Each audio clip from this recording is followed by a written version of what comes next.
20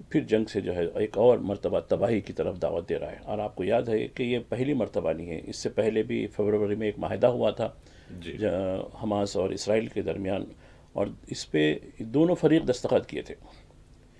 لیکن اب یہ جو معاہدہ ہوا اس میں دونوں فریق بھی نہیں تھے. بالکل. یہ ایک آپ دیکھیے پہلو کو دیکھیے، تو دونوں پر بھی بینڈنگ بھی نہیں ہو سکتی ہے. دونوں پر پہلے والے میں بینڈنگ تھی ضروری، کیونکہ دونوں کی دستخط تھی. اس کے باوجود اسرائیل نے کچھ نہ کچھ بہانے کر کے اتنی تباہی کی ہے. اس کے بعد فروری سے لے کے اکتوبر کے یعنی اوائل تک جو تباہی کرتی رہے، تو ساری دنیا خاموش رہی.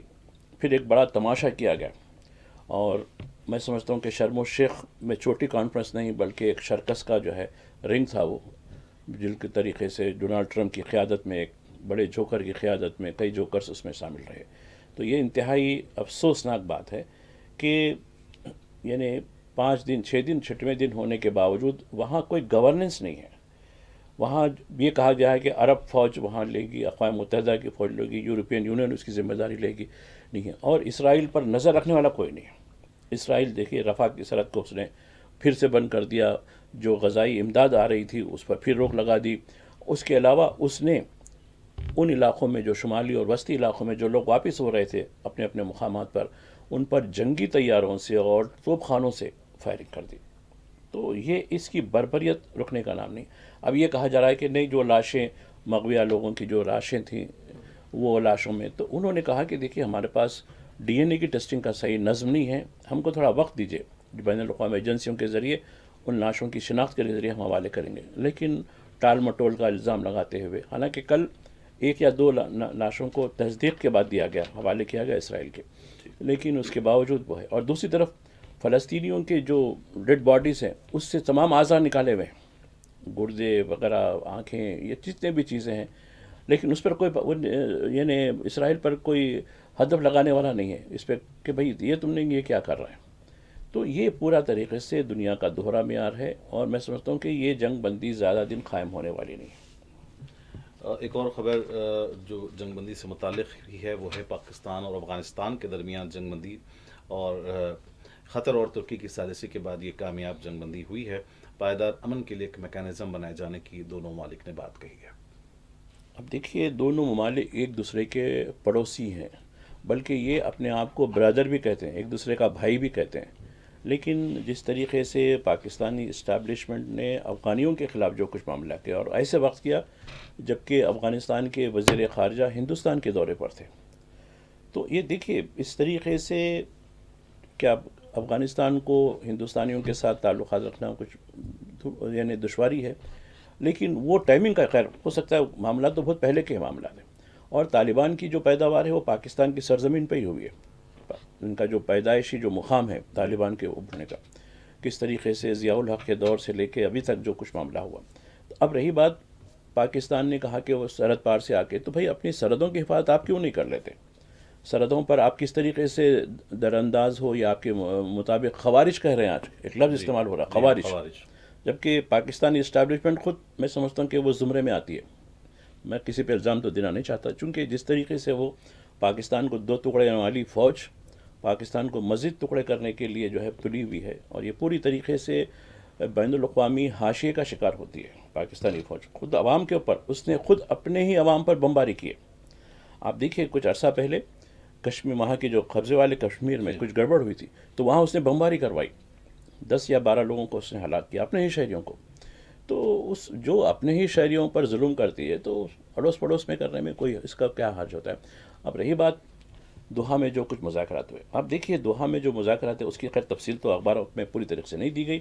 البتہ یہ کہا گیا کہ فی الوقت تو جنگ نہیں ہوگی، سیز فائر کا اعلان کیا. دوسری جو بات ہے، اس کے تکنیکی جو معاملات ہوں گے، اور اس کی آئندہ میٹنگ استنبول میں ہوگی. پہلے جو دوحہ میں ہوئی اب استنبول میں ہوگی. اس میں یہ بتایا جا رہا ہے کس طریقے سے اصل مسئلہ یہ ہو رہا ہے کہ 40 لاکھ جو افغانی جو ایک عرصے سے پاکستان کی سرزمین میں خود پاکستانی حکومت کی اجازت سے تھے اور بین الاقوامی ایجنسیوں کی اجازت سے تھے، ریفیوجی کا جو ہے ان کا موقف تھا، وہ اب ان کو جس طریقے سے نکالا جا رہا ہے، ان کے جو بھی بستیاں تھیں، عارضی بستیاں، ان پر بلڈوزر چلایا جا رہا ہے، پھر ان کو سرحد پہ ڈھکیل لیا جا رہا ہے. تو یہ معاملہ تو اتنا یعنی ظالمانہ ہے، جبکہ آپ کہتے ہیں کہ ہم امت واحدہ ہیں، امت واحدہ ہیں. تو میں سمجھتا ہوں کہ یہ اس میں سارا قصور پاکستانی اسٹیبلشمنٹ کا ہے. ٹھیک ہے, افغانستان کے کچھ مسائل ہوں گے تو آپ بات کر سکتے ہیں. تو اب ترکی اور قطر کی جو ہے ثالثی کے اوپر یہ جو ہے جنگ بندی ہوئی, اور امید کرتے ہیں کہ بھائی پڑوسی کی حیثیت سے آپ اچھے رہیں. جی. خبر بہار سے ہے کہ بہار میں انتخابات قریب آ چکے ہیں اور آج پرچہ نامزد کی داخل کرنے کا آخری دن ہے. لیکن یہ ایک اور بڑی خبر سامنے آئی ہے بن کر کے مہا گٹھ بندھن میں انڈیا اتحاد میں جو ہے کوئی ناراضگیاں دیکھی جا رہی ہیں. بہت سارے معاملات میں بالخصوص چیف منسٹر کا امیدوار کون ہوگا اس سلسلے میں بھی جو ہے کوئی معاملات ابھی طے نہیں پائے ہیں. یہ بھی کہا جا رہا ہے کہ بہت سارے مقامات پر خود آر جے ڈی اور کانگریس آمنے سامنے ہیں. کیا کچھ یہ معاملہ ہے؟ دیکھیے, بہار کے بارے میں چونکہ دوسرے مرحلے کے لیے جو نامزدگیوں کا عمل ہے وہ بھی ختم ہو جائے گا, تو اس طریقے سے پوری طریقے سے اسٹیج سیٹ ہونے والا ہے. پہلے مرحلے کی نامزدگیوں کا عمل وہ تو مکمل ہو چکا ہے. دوسرے مرحلے میں جہاں 11 نومبر کو انتخابات ہوں گے اس کے لیے بھی جو ہے اب 24 گھنٹے رہ گئے ہیں. اب یہ بتایا جا رہا ہے کہ مہا گٹھ بندھن میں سب کچھ ٹھیک نہیں ہے, چیف منسٹر کا امیدوار کون ہے. تو اب یہ بتائیے کہ وزیر اعظم نریندر مودی 24 اکتوبر سے مہم شروع کرنے والے ہیں. ٹھیک ہے, ویلکم. اب یہ بتائیں کہ بھئی کیا یہ اعلان کر رہے ہیں کہ نتیش کمار ہمارا چیف منسٹر ہوگا. میں دیکھ رہا ہوں گزشتہ 3 دن سے پوری طریقے سے میڈیا پورے طریقے سے مہا گٹھ بندھن کے پیچھے پڑا ہوا ہے. مہا گٹھ بندھن تو اقتدار میں نہیں ہے, مرکز میں بھی یہ اقتدار میں نہیں ہے. ان کے پیچھے ٹھیک ہے ان کے مسائل ہیں, ان میں کچھ اختلافات ہیں, لیکن اتنا گلوریفائی کر دیا ہے کہ یہ بہت بھلا ہے, اتنا غلط ہے, یہ آپس میں لڑ رہے ہیں, فلاں ہیں, ان کا کوئی فیس نہیں ہے. تو بھئی کیا نتیش پھر سے بتائیے نا کہ نتیش کمار اس وقت چیف منسٹر ہیں. لیکن ایک چیز یہ دیکھنے میں آئی کہ بی جے پی اور جو نتیش کمار کی پارٹی نے ابتدا میں ہی جو ہے آدھی سیٹوں کی تقسیم کر لی. نہیں دیکھیے, آپ تقسیم کر لیے, آپ ٹھیک ہے, آپ اقتدار میں جو پارٹی نہیں ہے اقتدار میں, بہار میں 20 سال سے مہا گٹھ بندھن کر گئی ہے. کچھ عرصے کے لیے نتیش کمار کے ساتھ ان کی دوستی تھی لیکن وہ بھی ٹوٹ گئی. مرکز میں آپ کی سرکار ہے 11 سال سے. اب آپ جو رول ادا کر رہے ہیں, یہ لوگ غلط ہیں, یہ لوگ غلط ہیں, سب کچھ غلط ہیں, تو آپ اتنا گلوریفائی کیوں کیا جا رہا ہے. ان کا فیس نہیں ہے. پھر آپ کا بھی بتائیے نا, آپ کا تو فیس ابھی سے ہے رکھا ہوا. نہیں یہی ہمارے دوبارہ چیف منسٹر ہوں گے, یہ اعلان کروا دیجیے گا. یہ اپنی بات نہیں کہیں گے, اور اتنا جھوٹ پھیلایا جا رہا ہے. اب آپ دیکھیے کس طریقے سے 65 لاکھ لوگوں کو نکالنے کی جو بات کی گئی تھی جو کورٹ میں آ گیا, آج بھی یہ بتایا جا رہا ہے کہ باوجود سپریم کورٹ کے مداخلت کے جو کچھ ریٹیفیکیشن ہو سکا, 65 لاکھ میں 6 لاکھ ابھی بھی ایسے لوگ ہیں جو زندہ ہیں لیکن وہ ووٹر لسٹ میں ان کا نام شامل ہونے سے رہ گیا ہے کئی ایک وجوہات کی وجہ سے, اور اس میں زیادہ تر مسلمان ہیں. تو یہ پوری طریقے سے یہ ایک کمیونل سچویشن کرنے کی کوشش کی جا رہی ہے. اب آپ دیکھیے آئلو محمد کے نام پہ یہاں کچھ لانے کی کوشش کی گئی, بہار میں نہیں آیا. اب پوری طریقے سے بہار کو پھر سے ہندو مسلم کرنے کی پوری کوشش کی جا رہی ہے. اب دیکھیے یوگی آدتیہ ناتھ کو چھوڑا گیا, اس نے اتنا زہر اگلا. برقعے کا کیا معاملہ ہے, جبکہ الیکشن کمیشن کی طرف سے آپ نے خود ڈالا کہ نہیں برقعے جو ہیں گے ان کی شناخت ہوں گی. ارے ہر شوہری کی شناخت ہوتی ہے. برقعے میں اگر کوئی آتی بھی ہے, کوئی رائے دہندے آتے بھی ہیں, خاتون رہندے, ان کی جو ہے جانچ کا ایک طریقہ کار پہلے سے ہی ہے کہ ایک خاتون جو ہے آفیسر ہونی چاہیے. جی بہت بہتر ہے. یہ چیز ہونے کے بعد برقعے میں آئیں گے, یہ ووٹ ڈال دیں گے اور یہ جو ہے چوری سے ووٹ کروائیں گے. ارے خود چور ہیں, چوری پکڑی بھی گئی ہے, پھر کہہ رہے ہیں کہ نہیں. اور دوسرا گھسپٹا. اب آپ دیکھیے جو ان کے انسٹاگرام پر, ان کے فیس بک پر جو کارٹونز بنائے جا رہے ہیں, ایک جو ہے ایک پالکی بنائی جا رہی ہے. پالکی میں دیکھیے پہلے اس پہ تیجسوی یادو جیسا ایک چہرہ بنایا گیا ہے جو بالکل ہرا ٹوپی وغیرہ ڈال کر, اور پیچھے راہل گاندھی جیسا چہرہ بنایا گیا ہے بالکل سفید کے اوپر, اور بیچ میں ایک ڈولی ہے, ڈولی میں یہ گھسپٹے بیٹھے ہوئے ہیں. جی. اور آپ ایک وزیر ہے, ذمہ دار ہے, وہ نمک حرام تو یہ خود نمک حرام ہے. یہ کیا اپنے گھر کا پیسہ دے رہا ہے؟ یہ ہمارے ٹیکسوں کا معاملہ ہوتا ہے. آپ راشن نہیں لیتے ہیں, اور لیتے ہیں, پھر مودی کو ووٹ کیوں نہیں دیتے؟ نمک حرام ہیں آپ. نمک حرام تم ہے جو ہمارے ٹیکسوں کا پیسہ لے کر کس کو تقسیم کر رہے ہیں, عوام کو تقسیم کر رہے ہیں. اور برقعے کا معاملہ آ رہا. اور پرگیا سنگھ کا ایک ٹھاکر ہے, ٹھاکر کا جو بیان ہے, نہیں جو ہندو لڑکیاں مسلمانوں کے گھر جاتی ہیں ان کے پاؤں توڑ دینے چاہیے. توڑنا, خود اپنے پاؤں توڑ. تو یہ پوری طریقے سے. اور ایک بات, اب یہ بھی جو ہے جو پولرائزیشن ہو رہا ہے وہ بھی کام نہیں ہونے والا ہے. تو آپ نے ایک بات کہی ابھی, آپریشن 2, جی یہ اس کے لیے آلریڈی یہ بات ہو چکی ہے اپنے پڑوس والی اسٹیبلشمنٹ کے ساتھ کہ بھائی ہم جس طریقے سے پلوامہ میں یعنی شہیدوں کے نام پر ووٹ لے کے کرے تھے, اب اگر یہ پولرائزیشن بہار نہیں ہوتا ہے تو ہم کو جیتنے کے لیے ایک آخری راستہ ہو جاتا ہے آپریشن 2, آپریشن سندور 2. جی وہ کریں گے, اس کے بعد قوم پرستی کا جذبہ ابھرے گا اور بہار میں بھارتیہ جنتا پارٹی کی جیت ہوگی. یہ ان کا لاسٹ آپریشن ہوگا. جی. ناظرین, پروگرام ہمارے اخبار میں یہاں وقت تو چلا ہے ایک مختصر سے وقفے کا, جائیے گا نہیں, لوٹتے ہیں چھوٹے سے بریک کے بعد. ناظرین, وقفے کے بعد پروگرام ہمارے اخبار میں آپ کا دوبارہ خیر مقدم ہے. ایک اور بڑی خبر وہ یہ ہے کہ امریکہ میں ٹرمپ کے خلاف نو کنگ مظاہرے, یہ انگریزی اخبارات میں سرخی بنا کر اس کو شائع کیا گیا ہے. تقریباً 2500 سے زائد شہروں میں لاکھوں افراد کا احتجاج ہو رہا ہے. تارکین وطن کی بے دخلی کے لیے جو دعوے کیے جا رہے ہیں اس پر عوام کا احتجاج سامنے آیا ہے. اور ایسا دیکھا جا رہا ہے کہ ٹرمپ کی جو ایک ڈکٹیٹرشپ قسم کی جو پالیسی یا ان کی جو جس طریقے سے ان کا جو ہے طرز عمل گزشتہ دنوں میں دیکھا گیا, اس کے خلاف کیا احتجاج ہے؟ دیکھیے, یہ دوسرا مسلسل ہفتہ ہے جبکہ ٹرمپ کے خلاف امریکہ کے کئی شہروں میں مظاہرے ہو رہے ہیں. اب دیکھیے, امریکہ کی جہاں تک ہے, امریکہ میں ایک ڈیموکریسی ہے اور وہاں کے صدر کو یقیناً اختیارات ہیں, لیکن وہ دستور کے تابع ہیں. لیکن جس طریقے سے ڈونلڈ ٹرمپ حکمرانی کر رہے ہیں, جیسا آپ نے ابھی بتایا, نو کنگ, یعنی آپ بادشاہ نہیں ہیں, آپ من مانی نہیں کر سکتے. آپ کو دستور کے مطابق اپنے اصول, اپنے فرائض انجام دینے چاہیے. آپ من مانی جو چاہے, جس کو چاہے آپ کر دیں گے, جس کے چاہے ٹیرف لگا دیں گے, جس کے چاہے کچھ کر دیں گے, جس کے خلاف کچھ کامنٹ کر دیں گے. یہ کچھ اچھی بات نہیں ہے, ہم اس کو قبول نہیں کرتے. اس کے خلاف کئی شہروں میں مظاہرے ہوئے کہ ٹرمپ, نو کنگ ٹرمپ.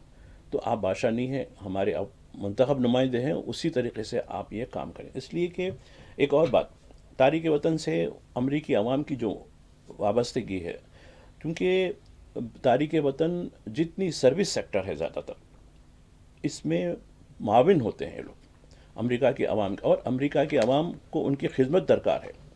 اسی وجہ سے دیکھیے, وہاں کی عوام بھی ان کو, تاریخ وطن کو قبول کرتی ہے. چند ایک واقعات ضرور ہوتے ہیں, صحیح ہے, لیکن مجموعی طور پر امریکہ کے عوام ڈیپینڈ ہے, یعنی ان پر انحصار کرتے ہیں, ان کی خدمات پر انحصار کرتے ہیں.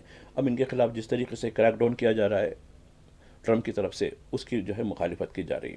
تو کئی ایک چیزیں ہیں, اور میں سمجھتا ہوں کہ اتنا غیر مقبول جو ہے صدر شاید امریکہ کا کبھی ملا ہوگا. تو یہ امریکہ کے جو ہے وہاں کس طریقے سے عوام کی جو رد عمل ہے اس کے بارے میں کافی بڑی خبریں آئی ہیں. جیسا کہ ابھی آپ نے آپریشن سندور سے متعلق گفتگو کی تھی, لیکن جو خبر آئی ہے اس میں یہ ہے کہ چین کی سرحد پر جو ہے آرمی چیف کا بیان آیا ہے. تو کیا آپریشن سندور 2 جو ہے یہ چین کو تو دھمکی نہیں دی گئی ہے؟ دراصل دیکھیے, آپ 2 دن پہلے ہندوستان کے جو وزیر دفاع ہیں راجناتھ سنگھ, ان کا بیان سنیے جو برہموس سے متعلق ہے. جی. پاکستان کی ایک زمین ایک جو ہے ہمارے ہے دائرے میں ہے, برہموس ہمارے جو ہے. تو ٹھیک ہے بھائی, جب آپ کیوں دھمکی دیتے ہو, کھل کے بات کیجیے نا. ادھر افغانستان سے مسائل ہے, آپ ادھر شروع ہو جائیے. 2 طرف سے تھالی جو بجے گی پاکستان کی, تو کیوں یہ موقع سے ضائع ہونا چاہتے ہیں؟ لیکن آپ بہار کے پولرائزیشن کا انتظار کر رہے ہیں. بہار میں آپ کے جو پولرائزیشن اگر کامیاب ہو جاتا ہے تو شاید آپ وہ کر لیں گے, ورنہ آپ یہ کچھ نہ کچھ کریں گے تاکہ قوم کی پوری توجہ دوسری طرف منتقل ہو, یعنی توجہ ہٹ جائے اور ایک آپ کو اس کا فائدہ ملے. کیونکہ جب ایک کسی کے ساتھ جنگ ہو جاتی ہے, کسی کے ساتھ جو کچھ معاملات پڑ جاتے ہیں اڑوس پڑوس کے ساتھ, تو قوم پرستی کا جو جذبہ ابھار کر یا پھر کچھ شہید ہونے والوں کی تصاویر لے کر آپ ووٹ مانگنے چلے جاتے ہیں. تو یہ تو کوئی نئی بات نہیں ہے, پلوامہ بھی یہی ہوا ہے, اور پہلگام میں بھی آپ نے یہی کوشش کی. لیکن آج تک پہلگام کے کون لوگ ہیں, کیا ہیں, ان کے بارے میں کچھ آپ نے جانکاری دی, ان کے ذمہ دار کون ہیں, ان کا کچھ تصویریں ظاہر آپ نے شائع کی تھیں, کچھ معاملے تھے, لیکن کیا ان کے تل تک پہنچے آپ؟ تو پھر ڈونلڈ ٹرمپ کا بار بار یہ کہنا کہ ہم نے جنگ رکوائی, شاید 50-60 مرتبہ تو کہہ چکے ہیں ابھی بھی. تو یہ تمام چیزوں کو دیکھتے ہوئے ہم یہ ہے کہ ہندوستان کی جو اسٹیبلشمنٹ ہے وہ کہیں نہ کہیں اس کی نیت میں فطور ہے. جی. کرناٹک میں RSS کے خلاف جو گزشتہ کچھ دنوں سے ایسا محسوس ہو رہا ہے کہ ریاستی حکومت نے ایک سخت موقف اپنایا ہوا ہے. جس طریقے سے RSS کے 7 سالہ تقاریب میں شرکت کرنے والوں کے لیے جو ہے سسپینشن آرڈرز، اس طریقے کی باتیں سامنے آ رہی، تو کیا واقع معاملہ ہے؟ اب دیکھیے، وہاں ایک وزیر ہیں پرینکا کھرگے، جو ملکارجن کھرگے کے جو ہے فرزند بھی ہیں، اور یہ خود بھی دلت ہیں.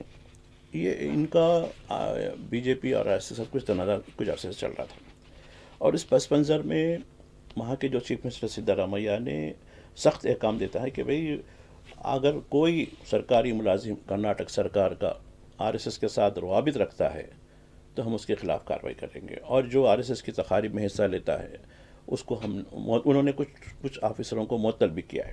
کہا کہ یہ ذہن ہمارے لیے، ہماری ایڈمنسٹریشن کے لیے ٹھیک نہیں ہے، ہم اس کے خلاف کارروائی کریں گے. پرینکا کھرگے کے جو بیانات ہیں اس پر RSS ایک ریلی نکالنا چاہتی ہے، اس پر انہوں نے پابندی لگا دی.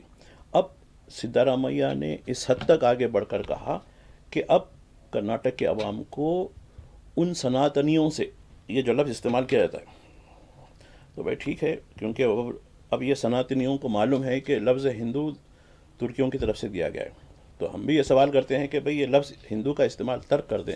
تو اب انہوں نے ایک نئی اصطلاح شروع کی سناتنوں کی. تو ٹھیک ہے بھئی، سناتنوں کی فوج ہے یا ہندوؤں کی فوج ہے، تو عام ہندو کو جو ہے اس سے متاثر مت کیجیے. آپ اپنے آپ کو جو انتہا پسند ہندو ہے وہ سناتنی ہے. تو اب اس کے خلاف انہوں نے مورچہ کھول دیا ہے. کہا کہ نہیں، اب یہ ہم سے برداشت نہیں ہوگا، بلکہ ہم ان کو سختی کے ساتھ کچل دیں گے. جو اس ملک میں جو یکجہتی ہے، ملک میں جو امن ہے اور امن کی جو فضا ہے، اس کو متاثر کر رہے ہیں. تو ایک معاملہ میں کرناٹک میں جو ہے کافی حد تک، بلکہ BJP کے خلاف بھی انہوں نے کارروائی شروع کر دی، جو ان نام نہاد سناتنیوں کی مدد کرتے ہیں. جی، ایک اور خبر ریاست تلنگانہ سے ہے کہ کل یہاں قلب شہر چار مینار پر ایک پروگرام ہوا سدبھاونا کے عنوان سے، اور اس میں سابق مرکزی وزیر سلمان خورشید کو راجیو گاندھی سدبھاونا ایوارڈ دیا گیا ہے، اور اس میں وزیر اعلیٰ نے خود جو ہے شرکت کی. اس موقع پر وہ سیاسی باتیں انہوں نے جو کہی ہیں کہ BRS جو ہے وہ BJP کی B ٹیم ہے، جوبلی ہلز میں ووٹ تقسیم کرنے کی سازش کی جا رہی ہے، اور دوسری طرف کانگریس کو کمزور کرنے خفیہ سازش کا BJP پر بھی الزام لگایا ریونت ریڈی صاحب نے. دیکھیے، حیدرآباد میں 1990 میں ایک بھیانک فساد ہوا تھا. اس کے بعد سے کوئی بڑے فساد نہیں ہوئے، حتیٰ کہ بابری مسجد کی شہادت کے بعد بھی نسبتاً تھوڑی بہت گڑبڑ ضرور ہوئی، لیکن بڑے فساد نہیں ہوئے. تو 90 کے فساد کے بعد راجیو گاندھی حیدرآباد آئے تھے، ایک سدبھاونا یاترا، بڑی یاترا کی تھی جس میں ہم بھی شامل تھے. تو اس وقت ایک پول، یعنی ایک علامتی ایک جھنڈا جو ہے یہاں چار مینار کے قریب ڈالا گیا تھا، اور ہر سال اس کی تقریب کے طور پر سدبھاونا دن منایا جاتا ہے اور کسی قائد کو اس کا ایوارڈ دیا جاتا ہے. تو وہ ایک سلسلہ ہے، وہ گزشتہ 91 سے چلتا آ رہا ہے، جبکہ ان کا انتقال ہو چکا تھا. 91 میں جو ہے انتقال ہوا تھا، جس طریقے سے ان کا جو معاملہ ہوا. تو خیر، یہ سالانہ ہے. اور جہاں تک سلمان خورشید ہے، اب دیکھیے ان کے والد خورشید عالم خان جی، یہ نہ صرف مرکزی تھے بلکہ کئی ریاستوں کے گورنر بھی رہے. پھر ان کے دادا مجاہد آزادی تھے، وہ بھی جو ہے کافی ان کا کنٹریبیوشن رہا. تو وہی ریونت ریڈی کہہ رہے ہیں کہ 3 نسلوں سے ان کا جو تعلق رہا ہے. تو یہ ایک لیگیسی ہے سلمان خورشید کے ساتھ، اور کانگریس کے ایک بہت ہی، یعنی ان کے پیڑھی در پیڑھی، دادا سے لے کے دادا بھی کانگریس کے تھے، والد بھی تھے. اب یہ اس کے لیے ان کو اعزاز دیا گیا. اب رہی بات الیکشن کی B ٹیم C ٹیم، اب دیکھیے یہ تو بات ہوتی رہے گی، لیکن بھارتیہ جنتا پارٹی کی جو حکمت عملی جو بتایا جاتا ہے، کیونکہ ووٹوں کی تقسیم کو روکنے کے لیے اب یہ یہاں بھی یعنی پولرائزیشن، یعنی تفریق کو بانٹنے کی کوشش کی جا رہی ہے. BJP کو پر یہ الزام ہے کہ وہ خفیہ طور پر BRS کی مدد کر رہا ہے. تو خیر یہ کس حد تک صحیح ہے تو خیر الیکشن میں ظاہر ہو جائے گا، لیکن سیاسی جماعتیں ایک دوسرے پر الزام اس طریقے کا لگاتے بھی ہیں. جی، ایک آخری خبر کہ صدر جمعیت العلماء تلنگانہ و آندھرا پردیش مولانا حافظ پیر شبیر احمد صاحب نقشبندی کا جو کل انتقال ہوا ہے، اس پر بھی تقریباً تمام اردو اخبارات نے خبریں دی ہیں، اور اس کی نماز جنازہ اور تعزیت سے متعلق بھی خبریں شائع ہوئی. دیکھیے، حافظ پیر شبیر جمعیت العلماء جو آندھرا پردیش اور تلنگانہ، پہلے متحدہ آندھرا پردیش، پھر اس کے بعد ریاست تقسیم ہونے کے بعد ان دونوں ریاستوں کے امور کے وہ ذمہ دار تھے. ایک اچھے یعنی حافظ تھے، وہ عالم بھی تھے، اور سب سے بڑھ کر ملت کے ہمدرد تھے. وہ جب راشد متحدہ آندھرا پردیش میں کونسل کے رکن بھی رہے، حج کمیٹی کے بھی جو ہے صدر نشین رہے، ریاستی حج کمیٹی کے بھی صدر نشین رہے. کافی بڑا ان کا کنٹریبیوشن ہے، اور انہوں نے کئی ایک شرعی مسائل پر بھی انہوں نے اپنا جو ہے ایک نظم رکھا تھا، جو ہر ہفتہ ابھی بھی شاید جاری ہے وہ، کہ وہاں مختلف جو معاملات ہوتے ہیں شرعی نوعیت کے، اس کے بارے میں صلاح دی جاتی ہے ان کو. تو یہ ایک ہے، اور ان کا بڑا نظم ہے. اور ہماری یقیناً یعنی دعائیں مرحوم کے ساتھ ہیں، اور مرحوم کے جو ورثہ ہیں، خاص کر ان کے جو فرزند ہیں جو بہت ہی فعال ہیں، سابق خلیق احمد صابر، وہ شاید جنرل سیکرٹری ہیں جمعیت کے، اور کافی بڑے منظم تنظیمی طور پر بڑا فعال کام کرتے ہیں. ان کو بھی ہم صبر کی تلقین کرتے ہیں اور دعا کرتے ہیں کہ جو اچھے لوگ گزر جا رہے ہیں ان کے نعم البدل بھی ہماری نئی نسلوں میں جو ہے خدا تعالیٰ پیدا کرے. یہی ہماری دعا ہے. ناظرین، پروگرام ہمارے اخبار کا یہیں پر آج اختتام ہونا چاہتا ہے. اس موقع پر میں ایم اے ماجد صاحب آپ کا مشکور ہوں کہ آج کے تقریباً تمام بڑی خبروں پر آپ نے اپنا تجزیہ پیش کیا ہے. ناظرین، پروگرام ہمارے اخبار میں آئندہ بھی آپ سے ملاقات ہوتی رہے گی. فی الحال میزبان محمد حسام الدین متین کو پوری ٹیم کے ساتھ دیں اجازت. دیکھتے رہیں 4 TV. خدا حافظ.